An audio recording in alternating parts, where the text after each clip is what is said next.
Hello there. I am going to attempt to make some flourless cookies. So I have to watch the intake of my gluten. So we're gonna give these a try. I'm gonna show you all the ingredients and step by step. We have a half cup of butter, 4.5 cups of oats. You're gonna do 1.5 cups of creamy peanut butter. So basically you're gonna use a whole jar, 16 ounce. A tablespoon of vanilla. I've got 2 teaspoons of baking soda, half a teaspoon of cinnamon, and I threw a little ginger in. I like ginger. A cup of sugar, and a cup of brown sugar.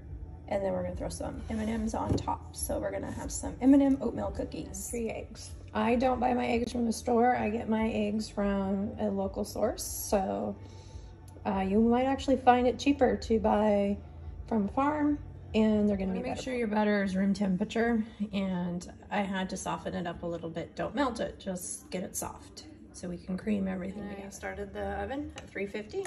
I got working on it. It's already preheated. It's plugged in. Okay, so now I've got the sugar, brown sugar, white sugar, and the butter. I'm gonna cream these together until they're nice and smooth and creamy. It'll be a minute. I got it blended, I switched over to my paddle so it can cream it up a little bit better. I added my 3 large eggs.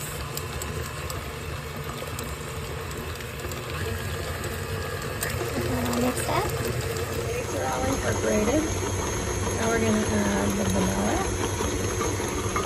Again, a tablespoon of vanilla. And then all the dry ingredients. 2 teaspoons of baking soda. Half a teaspoon of cinnamon, and a quarter teaspoon of cinnamon, and an 1/8 of a teaspoon of ginger. And you can omit the ginger if you don't like ginger. So here is it with the peanut butter incorporated. Looks like that would be delicious to eat. Okay, now I'm gonna add the oats, and we're just gonna do a little bit of cups of oats, and then I'll add the other 2.5.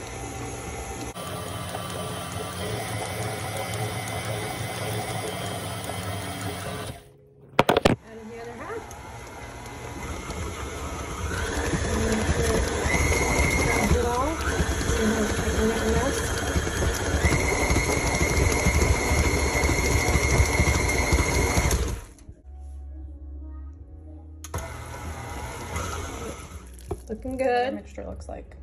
So I think I'm gonna go get a spoon and just sit down and eat this. No, just kidding. The size of the scoop I used makes them about this big.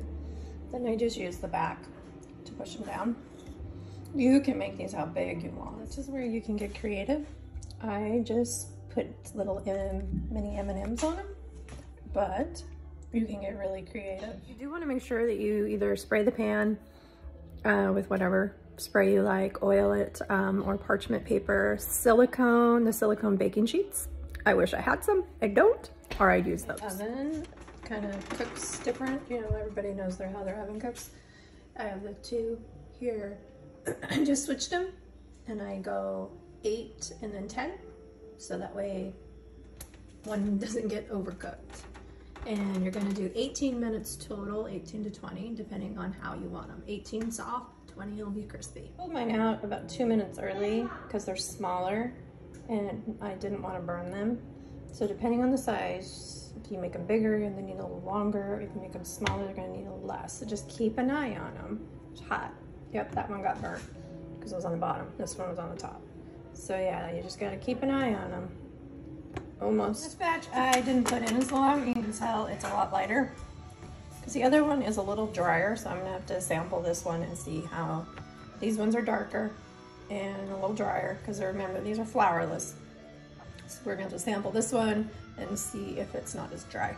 So I would say probably on this size, probably 14 minutes tops. So on the inside, these are not as dry. They're still dry because it's a lot of oats.